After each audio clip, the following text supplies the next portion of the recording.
മഹാകുംഭമേളം കഴിഞ്ഞു അല്ലേ? 7,000 കോടി രൂപ നമ്മുടെ ഭജനാവിൽ നിന്ന് വിട്ടിട്ട്, ഖജനാവ് ഭജനാവ് എന്തോ ഭജനാവ് തന്നെ അതിന്ന് എടുത്തിട്ട് അങ്ങോട്ട് ചെലവാക്കി എന്തൊക്കെയാണ് കേട്ടോണ്ടിരിക്കുന്നത്. ഇന്ത്യ എന്ന് പറയുന്ന ആ ഒരു മഹാരാജ്യത്തിന്റെ പേര് വാനോളം ഉയർന്നു എന്നാണ് ഇവർ പറയുന്നത്. പക്ഷെ വാനോളം ഉയർന്നിട്ടുണ്ടോ ഇല്ലയോ എന്നൊക്കെ നമ്മൾ കുറെ കണ്ടതാണ്. ഒരുപാട് സന്യാസി മുഖ്യന്മാരുടെ ഓരോരോ പരിപാടികൾ, കലാപരിപാടികൾ നമ്മൾ കണ്ടു. വൃത്തിയില്ലായ്മ കണ്ടു, വൃത്തിയും കണ്ടു. വൃത്തിയൊക്കെ ആവശ്യമുള്ള VIP-കൾക്ക്, വൃത്തിയൊക്കെ പാവപ്പെട്ട മനുഷ്യന്മാർക്ക് എന്താ ചെയ്യുക? ഇവിടെ പോയിട്ട് തിരിച്ചു വന്ന ഒരു മഹാനായിട്ടുള്ള വ്യക്തി കുറച്ച് കാര്യങ്ങൾ പറയുന്നുണ്ട്. എന്താ ഉദ്ധരിച്ച ലിംഗം ഉദ്ധരിക്കാൻ പറ്റും, അങ്ങനെ എന്തൊക്കെയാ പറയുന്നുണ്ട്. എന്തായാലും ഒന്ന് കാണാട്ടാ, ആരും സ്കിപ്പ് അടിക്കണ്ടേ. ഉദ്ധരിച്ച ലിംഗത്തിൽ വലിയ മായാജാലങ്ങൾ കാണിക്കുന്ന സന്യാസിമാരെയും അവിടെ കാണാം. ഇനി നിങ്ങൾക്ക് ഇതാണ് വിഷയമെങ്കിൽ ഇതുകൊണ്ടും ഞങ്ങളെ നിങ്ങൾക്കൊന്നും നേരിടാൻ പറ്റില്ല, പറ്റെങ്കിൽ ഇതൊന്ന് ചെയ്ത് കാണിക്കുക എന്ന വെല്ലുവിളിയും അവിടെ നടന്നതുകൊണ്ട് നമുക്ക് കാണാൻ കഴിയും. ഇതൊന്നും മനസ്സിലായില്ല. ഉദ്ധരിച്ച ലിംഗം കൊണ്ട് എന്തോ മഹാ അത്ഭുതമൊക്കെ കാണിച്ചു എന്നാ പറയുന്നത്. അങ്ങനെ ഉദ്ധരിച്ച ലിംഗവുമായിട്ട് അങ്ങനെ ഓരോ മഹാപരിപാടികളൊക്കെ വരയ്ക്കുമ്പോൾ നിങ്ങളുടെ കാര്യം മനസ്സിലാക്കണം. ഇന്ത്യ എന്ന മഹാരാജ്യത്ത് ഒരു വലിയ നിയമമുണ്ട്, നഗ്നത മറയ്ക്കണം എന്നുള്ളതാണ്. ഇനിയിപ്പോ പേടിക്കാനൊന്നുമില്ല, നഗ്നത മറച്ചിട്ടില്ല എന്നുണ്ടെങ്കിലും കുഴപ്പമില്ല. അതൊരു ഇതിന്റെ പേരിലാണ്, ആത്മീയതയുടെ പേരിലാണെന്ന് പറയാന്നുണ്ടെങ്കിൽ അറസ്റ്റ് പോലും ഉണ്ടാവില്ല എന്നുള്ളതാണ് ഈ ഇന്ത്യ മഹാരാജ്യത്ത് നമുക്ക് കിട്ടിയ ഏറ്റവും വലിയ ഒരു കാര്യമായിട്ട് കാണേണ്ടത്. ഇതിൽ പ്രത്യേകം പറയേണ്ടതെന്നുണ്ടെങ്കിൽ ഒരുപാട് ഈ ഒരു സെലിബ്രിറ്റീസിന് അല്പവസ്ത്രം ധരിക്കുന്നതിൽ വലിയ പ്രശ്നമാണ്. അവർ അല്പവസ്ത്രം ധരിച്ചു കഴിഞ്ഞിട്ടുണ്ടെങ്കിൽ ഭയങ്കര ആളുകൾ കളിയാക്കലും കേസ് കൊടുക്കലും അതും ഇതാക്കലൊക്കെയാണ്. ഇനി അതൊന്നും പേടിക്കാനില്ല. കാരണം മഹാകുംഭമേളയ്ക്ക് ശേഷം ഇനി ആർക്കും പൂർണ്ണ നഗ്നനായി നടക്കാം, കുറച്ച് ഭസ്മൊക്കെ ഇട്ട് കഴിഞ്ഞാൽ മതി എന്നാ പറയുന്നത്. എന്നാലും ഉദ്ധരിച്ച ലിംഗം എനിക്കിത് തീരണം മനസ്സിലാവുന്നില്ല. എന്തായാലും ആളതിന്റെ എക്സ്പ്ലനേഷൻ തരുന്നുണ്ട്, അത് കേൾക്കാം. അടുത്തത് എന്താണ് നമ്മുടെ ശരീരത്തിൽ? എനിക്ക് എൻ്റെ നാവിനെ നിയന്ത്രിക്കാൻ കഴിയും, കണ്ണിനെ അടച്ചു പിടിക്കാൻ കഴിയും, ചെവി പൊത്തി പിടിക്കാൻ കഴിയും. പക്ഷേ നമ്മുടെ ലൈംഗിക അവയവമായ സ്ത്രീ പുരുഷ ലൈംഗിക അവയവങ്ങളെ നിയന്ത്രിക്കാൻ നമ്മൾക്ക് കഴിയില്ല. നമ്മൾക്ക് നിയന്ത്രിക്കാൻ കഴിയാത്ത ഏക ശരീരഭാഗം അതാണ്. കണ്ണിനെ നിയന്ത്രിക്കാൻ കഴിഞ്ഞിട്ടില്ല എന്നുണ്ടെങ്കിൽ ഒരു പ്രശ്നമുണ്ട്. നമ്മൾ നോക്കാൻ പാടില്ലാത്തവർ നോക്കാൻ പാടില്ല. അതേപോലെ തന്നെ നാക്കിനെ നിയന്ത്രിക്കാൻ കഴിഞ്ഞിട്ടില്ലെന്നുണ്ടെങ്കിൽ നാക്കിൽ നിന്ന് വീഴുന്ന ചില സാധനത്തിന് ചിലപ്പോൾ മോന്ത അടിച്ച് പരത്താനുള്ള സാധ്യതയുണ്ട്. ആ സമയത്ത് ഓപ്പോസിറ്റ് നിൽക്കുന്ന ആൾ അവരുടെ കൈ നിയന്ത്രിച്ച് എന്ന് വരില്ല. കണ്ണ് നമുക്ക് അടച്ചു പിടിക്കാം, വായ നമുക്ക് പൊത്തിപ്പിടിക്കാം, പക്ഷേ ലിംഗം സുന നമുക്ക് അടക്കി വെക്കാൻ കഴിയില്ല എന്നുള്ളതാണ്. ഈ രണ്ട് കൈയിന് എന്ത് മാങ്ങ പൊളിക്കാൻ വെച്ചതാ, അങ്ങ് മൂടിപ്പിടിക്കണം. ഇനി അത് മൂടിപ്പിടിച്ചിട്ടും നിങ്ങൾക്ക് നിയന്ത്രിക്കാൻ കഴിയുന്നില്ല എങ്കിൽ അവിടെ നിയമ സംവിധാനങ്ങളുണ്ട്. ഒന്നല്ലെങ്കിൽ പിടിച്ചകത്തിടും, അല്ലെങ്കിൽ നാട്ടുകാരെ കൈയുമെന്നും കാലുമെന്നും നല്ല കിട്ടും. അത്രേ പറയാനുള്ളൂ. ഉദ്ധരിച്ച ലിംഗത്തെ മാത്രം നമുക്ക് കൺട്രോൾ ചെയ്യാൻ കഴിയില്ല എന്നുള്ളത്. ആദ്യം തന്നെ ഒരു കാര്യം പറയട്ടെ, നിങ്ങളുടെ കണ്ണിലേക്ക് പെട്ടെന്നൊരു കരട് വന്ന് വീണു, അത് നിങ്ങൾ മനഃപൂർവ്വം നിയന്ത്രിച്ചുകൊണ്ട് അടയ്ക്കുന്നതാണോ, അല്ലെങ്കിൽ നിങ്ങളെ വേറെ വല്ല ആളുകൾ നിയന്ത്രിച്ചത് അടപ്പിക്കുന്നതാണോ ചോദിക്കുകയാണ്. പെട്ടെന്ന് ഒരാളെ കണ്ണിലേക്ക് ഇങ്ങനെ കുത്തുക. ഞാനിങ്ങനെ ചെയ്യുന്നതുകൊണ്ട് എനിക്ക് ഓക്കെ, എൻ്റെ ബ്രെയിനിന് അറിയാം ഞാനിങ്ങനെ ചെയ്യാണ്, ഞാൻ കണ്ണടക്കില്ല എന്നുള്ളത്. നേരെ തിരിച്ചൊരു കരട് വരുമ്പോൾ അത് നീയല്ല നിയന്ത്രിക്കുന്നത്, നിന്റെ തലച്ചോറ. അതായത് നിന്റെ തലച്ചോറിനെ നീ നിയന്ത്രിക്കുന്നു എന്നാണ് നീ ധരിക്കുന്നതെങ്കിൽ നീ ഒരു മണ്ടനാണ് എന്നുള്ളതാണ്. കാരണം നിന്റെ തലച്ചോറിനെ പൂർണ്ണമായിട്ടും നിനക്ക് നിയന്ത്രിക്കാൻ കഴിയില്ല. ഇതിങ്ങനെ ഇളക്കണമെന്ന് ഞാൻ കമാൻഡും ബ്രെയിനിൽ കൊടുത്ത് എന്നെ കൊണ്ട് ചെയ്യിച്ചു. ഇത് ഞാൻ കമാൻഡ് ചെയ്യാതെ തന്നെ പ്രവർത്തിക്കുന്ന സമയങ്ങളുണ്ട്. എപ്പോഴെന്നറിയോ? പെട്ടെന്ന് വല്ല ആളൊരു കല്ലെടുത്ത് എറിഞ്ഞു കഴിഞ്ഞാൽ ഇങ്ങനെ ബ്ലോക്ക് ചെയ്യുന്നത് ഞാൻ മനസ്സിൽ കൊടുക്കണമെന്നില്ല, അത് ഓട്ടോമാറ്റിക് സംഭവിക്കുന്നതാ. അതുപോലെ തന്നെ ലിംഗത്തെ നിനക്ക് അടക്കി നിർത്താൻ കഴിഞ്ഞിട്ടില്ല എന്നുണ്ടെങ്കിൽ ഇവിടെ നിയമങ്ങൾ വേറെ ഉണ്ട് ട്ടോ മോനെ, അത് നീ ആദ്യം മനസ്സിലാക്ക്. അയ്യോ അപ്പോൾ വേണ്ടാറേ. അത് നിയന്ത്രിച്ച ആളുടെ മുമ്പിൽ അതിൽ തൊട്ട് പ്രാർത്ഥിക്കുന്നത് എനിക്ക് ഈ ഇന്ദ്രിയത്തിൻ്റെ നിയന്ത്രണം സാധ്യമാക്കി എൻ്റെ ചിന്തകളെ മുഴുവൻ ഭഗവാനിലേക്ക് ലയിപ്പിക്കാൻ അനുഗ്രഹം വേണേ എന്നാണ് പ്രാർത്ഥന. അത് ശരി, അങ്ങനെ ഒരു സാധനം ഉണ്ടാ. അപ്പൊ ഒരു കാര്യം ചെയ്യണം, നിങ്ങൾ അത് നിയന്ത്രിക്കാൻ നിങ്ങൾക്ക് കഴിയുന്നില്ല എന്നുണ്ടെങ്കിൽ ഡോക്ടറെ അടുത്ത് പോയിട്ടുണ്ടെങ്കിൽ ആ ഞരമ്പാണ്ട് കട്ട് ചെയ്ത് കളഞ്ഞിട്ടുണ്ടെങ്കിൽ ആ പരിപാടി അവസാനിച്ചോളൂ. പിന്നെ അത് പൊന്താനൊന്നും പോകുന്നില്ല, അത് അനിയന്ത്രിതമായിട്ട് വരില്ല, അത് നിയന്ത്രണത്തിലാവും. അത്രയേ ഉള്ളൂ. അതിന് ഇത്ര കഷ്ടപ്പെടേണ്ട കാര്യമൊന്നുമില്ല. കുറച്ച് ഗുളികകളൊക്കെ കഴിച്ചാൽ ഇത് നിയന്ത്രിക്കാൻ കഴിയും കേട്ടോ. അപ്പൊ സന്യാസിമാരെ നിങ്ങൾ ട്രോള് കാണോ? അവർക്ക് നിയന്ത്രിക്കാൻ കഴിയുമെന്ന് ഞങ്ങൾ കാണിച്ചു തന്നതാണ്. ഞങ്ങൾക്കത് ഉദ്ധരിച്ച് മായാജാലം കാണിക്കാൻ അറിയാമെന്ന് അവർ കാണിച്ചു പോലും, അത് ഇദ്ദേഹം കണ്ടുപോലും. ഇതാണ് പറഞ്ഞത്, ഹിന്ദുക്കളെ നാറ്റിക്കാൻ ഇങ്ങനെ കുറെ എണ്ണം ഉണ്ട് എന്നുള്ളത്. കൊള്ളാം കൊള്ളാം കൊള്ളാം. നെക്സ്റ്റ് ന്യായീകരണം കേൾക്കാം. അല്ലാതെ അതിലൊന്ന് തൊട്ടു നോക്കിയതുകൊണ്ട് പ്രത്യേകിച്ച് ഒന്നും സംഭവിക്കാനും പോകുന്നില്ല. അതിൽ തൊട്ട് നോക്കിയാൽ പ്രത്യേകിച്ച് സംഭവിക്കാനൊന്നും പോകുന്നില്ല.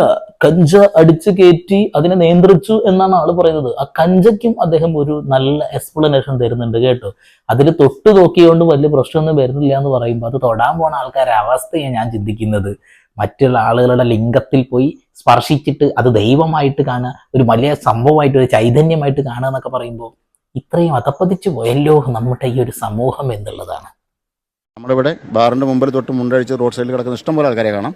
കഞ്ചാവിൻ്റെ അടിമകളാണ് നോർത്ത് ഇന്ത്യക്കാർ എന്ന് ആരോപിക്കുന്ന അവിടെ ആരും തന്നെ ബോധമില്ലാതെ നടക്കുന്നത് കണ്ടില്ല, തുണി അഴിച്ച് റോഡ് സൈഡിൽ കിടക്കുന്നത് കണ്ടില്ല, വഴിയിലോ പോകുന്ന പെണ്ണുങ്ങളെ തോണ്ടുന്നത് കണ്ടില്ല, കുളിക്കുന്ന സ്ത്രീകളെ ഒളിഞ്ഞു നോക്കുന്നത് കണ്ടില്ല.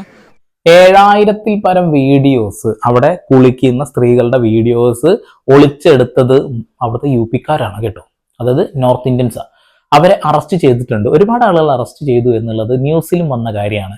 അതായത് ഒളിഞ്ഞു നോക്കുന്നില്ല എന്നുള്ളതാണ്. ഒളിഞ്ഞു നോക്കുന്നില്ല, ഇങ്ങനെ ഫോൺ വെച്ചിട്ടേ വീഡിയോ എടുക്കുന്നുള്ളൂ. അത് അങ്ങോട്ട് തിരിഞ്ഞിട്ട് എടുക്കുന്നത്. ഓരോ സൈറ്റുകളിൽ ഇങ്ങനെ ഇട്ടുകൊണ്ടിരിക്കുക. അതിൽ മുങ്ങിപ്പൊന്തുന്ന ആളുകളുടെ പോലും അനുവാദമില്ലാതെ സോഷ്യൽ മീഡിയയിൽ വീഡിയോ ഇടുന്ന ആളുകളുണ്ട്. ഓക്കെ, അതെന്തോ ആവട്ടെ. പിന്നെന്താണ്, കഞ്ചാവ് വലിച്ചിട്ട് ആരും റോട്ടിലൊന്നും കണ്ടിട്ടില്ല എന്നുള്ളതാണ്. അവിടെ 3-4 അഘോരി സ്വാമിമാരെ അവിടെ പോലീസുകാർ പിടിച്ചൊന്നും അറിഞ്ഞില്ല പോലും. ഒരെണ്ണത്തിന് നല്ല കെട്ടിയതും അറിഞ്ഞില്ല പോലും. ഒരു സ്ത്രീയുടെ പിന്നാലെ നടന്നിട്ട് ഒരു കൂളിംഗ് ഗ്ലാസ് ഒക്കെ ഇട്ടിട്ട് ഒരു സന്യാസി കാണിച്ചു കൂട്ടിയൊരു വീഡിയോ വൈറലായിട്ടുണ്ടായിരുന്നു. സ്ത്രീകളെ ഉപദ്രവിക്കുക, നാണം കെടുത്തുക. അതുപോലെ തന്നെ ഷെഡിലേക്ക് ഒളിഞ്ഞു നോക്കിയ സന്യാസിമാര്, അതുകൂടാതെ തന്നെ ബാത്റൂമിലേക്ക് ഒളിച്ചു നോക്കിയ സന്യാസിമാർ, അങ്ങനെ കുറെ എണ്ണത്തിന് പൊക്കിയത് താങ്കൾ അറിഞ്ഞിട്ടില്ല അല്ലേ? ഓക്കെ, നിങ്ങളുടെ ആ ഒരു നല്ല വിഷൻസ് മാത്രം ആസ്വദിക്കാൻ പോയത് കൊണ്ട് നിങ്ങൾ അത് മാത്രം കണ്ടു. നമ്മളെല്ലാം നോക്കുന്ന ആളുകളായതുകൊണ്ട് ന്യൂസ് ചാനലിൽ എല്ലാം കണ്ടു. ചാനൽസിൽ മാത്രമല്ല സോഷ്യൽ മീഡിയയിലും കണ്ടു. അതുകൊണ്ട് പറഞ്ഞതാണ് ചേട്ടന്റെ വിശ്വാസം രക്ഷിക്കട്ടെ. നെക്സ്റ്റ്, ഒളിഞ്ഞു നോക്കിയവരുണ്ടായിരുന്നു. അവസാന സമയത്ത് വന്ന മലയാളികളായിരുന്നു ആ ഒളിഞ്ഞു നോക്കിയവർ. കാരണം ഒരു നാഗസന്യാസി വടിയെടുത്ത ഒരാളുടെ നേരെ ഒച്ചയുണ്ടാക്കി ആകെ ഒച്ച പൊങ്ങിയത് നാഗസന്യാസിമാരിൽ നിന്നാണ്, നഗ്ന സന്യാസിമാരിൽ നിന്നാണ്. അവർ അടിക്കാൻ പോകുന്നുണ്ടെങ്കിൽ ഒരു സംശയമുണ്ട മറ്റേ തലക്കിൽ ഒരു മലയാളിയായിരുന്നു. അപ്പൊ മലയാളികളാണ് ചേട്ടായിക്ക് പ്രശ്നം. പിന്നെ എന്തിനാ ഇവിടെ കൊടിയും പിടിച്ച് നിൽക്കുന്ന? അങ്ങ് പോയാൽ പോരെ, അവിടെ ഈ ജീവിച്ചാൽ പോരെ. കഞ്ചാവ് അടിച്ച് പ്രശ്നം ഉണ്ടാക്കുന്ന ആളുകളില്ല, നമുക്ക് ഇഷ്ടപ്പെടുന്ന ആളുകൾ മാത്രമേ ഉള്ളൂ. പിന്നെ അതല്ലേ ഏറ്റവും നല്ലത്, അതാണ് ചെയ്താൽ മതിയായിരുന്നു ചേട്ടായിക്ക്. ഞാനൊരു കാര്യം പറയട്ടെ, ഇവിടെ നിന്നും എന്തായാലും ഈ ഒരു കുംഭമേളം കാണാൻ പോയതും അല്ലെങ്കിൽ അതിലേക്ക് പോയ ആളുകളും ആ ഒരു സംഭവത്തിന് വേണ്ടി പോയതാണ് കേട്ടോ. ആ സ്നാനത്തിന് വേണ്ടിയിട്ടും സനാതന ധർമ്മം കാത്തു സൂക്ഷിക്കാൻ വേണ്ടിയിട്ടും. ഇയാൾ തന്നെ പറയുന്നത് അവിടെയുള്ള വീഡിയോസ് എടുത്തുനിന്ന് ഒളിഞ്ഞു നോക്കിയത് മലയാളികളാണ് എന്നിട്ടുള്ളത്. കൊള്ളാം. ഒരുപാട് വീഡിയോ ഞാൻ അതിനോടൊക്കെ കണ്ടു കഴിഞ്ഞു. ഈ അഘോരികളിൽ പല ആളുകളും വൃത്തികേടുകൾ കാണിച്ചതിന് അവിടെ നിന്ന് അഘോരികൾ തന്നെ തല്ലുന്നതും പോലീസ് നീക്കം ചെയ്യുന്നതൊക്കെ ആയിട്ട് ഒരുപാട് വീഡിയോ ഉണ്ട്. 7000 വീഡിയോ അപ്ലോഡ് ചെയ്തിട്ടുള്ള നോർത്ത് ഇന്ത്യൻസിനെ പൊക്കിയത് വാർത്തയായിട്ടും കണ്ടു. ഇതൊന്നും ഇദ്ദേഹം കണ്ടിട്ടില്ല, മലയാളികളാണ് എല്ലാം ചെയ്തത് എന്നുള്ള പറയുന്നത്. ഓക്കെ, കുഴപ്പമില്ല, മലയാളികൾ ഇങ്ങനെ പൊക്കി അടുക്കി, ഇതൊക്കെ നല്ല രസമുള്ള കാര്യമല്ലേ. നേരിട്ട് കണ്ടതാണ്. ഒരു ബഹളം നമ്മൾ നോക്കിയാൽ മറ്റേ തലക്കിൽ നോക്കിയാൽ കാണാം മൊബൈലുമായി ഓടുന്നൊരു മലയാളി. ഓടിക്കോടാ എന്ന് പറഞ്ഞ് ഓടുന്ന മലയാളിയാണ്. ഒരു വീഡിയോയിൽ ഞാനത് കണ്ടില്ലല്ലോ. ഞാൻ കുറെ തിരഞ്ഞു, ഇദ്ദേഹം പറഞ്ഞപ്പോഴേ ഇനി ഏതെങ്കിലും മലയാളികളെ ആ ഒരു രീതിയിൽ അവിടെ നിന്ന് നാട്ടുകാരെ അടിച്ച് ഓടിച്ചിട്ടുണ്ടോ എന്നുള്ളത്. ഓടിക്കോടാ എന്ന് പറഞ്ഞിട്ട് UP-യിലൂടെ മലയാളികൾ ഓടി എന്നാ പറയുന്നത്. ഒന്ന് ആലോചിച്ച് നോക്കണേട്ടോ നിങ്ങൾ. കേരളത്തിലുള്ള ഒരെണ്ണത്തിന് ഒറ്റയ്ക്ക് ഇഷ്ടമല്ല, മലയാളം എന്ന് കേട്ട പിന്നാലെ വന്ന് അവര് തല്ലിക്കൂട്ടും. അങ്ങനെ കൈയും കാലം അടിച്ചോടിച്ചതായിട്ടുള്ളതോ അല്ലെങ്കിൽ പോലീസുകാർ പിടിച്ചതായിട്ടുള്ള വാർത്ത ഒന്നും കേട്ടിട്ടില്ല. നിങ്ങളത് വീഡിയോ സഹിതം ഇടണമായിരുന്നു, എന്നാൽ നമുക്കതൊരു ബലമായിരുന്നു എന്നുള്ളതാണ്. എന്തായാലും കൊള്ളാം. ഇവിടുത്തെ എത്രയോ കിലോമീറ്ററുകൾ യാത്ര ചെയ്ത് അവിടെ ഒന്ന് ഇരിക്കാനോ ഒന്ന് നിൽക്കാനോ ഒന്ന് കിടക്കാനോ സ്ഥലമില്ല. എന്തിനു പറയുന്നത്, നല്ലൊരു ഭക്ഷണം പോലും കഴിക്കാൻ സ്ഥലമില്ലാത്ത സനാതന ധർമ്മം നെഞ്ചിലേറ്റിക്കൊണ്ട് അവിടെ ചെന്ന് കുളിസി നോക്കിയ മലയാളികൾ. കൊള്ളാം, അടിപൊളി. അമൃത അന്വേഷിച്ചവർക്ക് അമൃത് കിട്ടി, മലം അന്വേഷിച്ചവർക്ക് മലം കിട്ടി, നഗ്നത അന്വേഷിച്ചവർക്ക് നഗ്നത കിട്ടി, അനുഗ്രഹം അന്വേഷിച്ചവർക്ക് അനുഗ്രഹം കിട്ടി.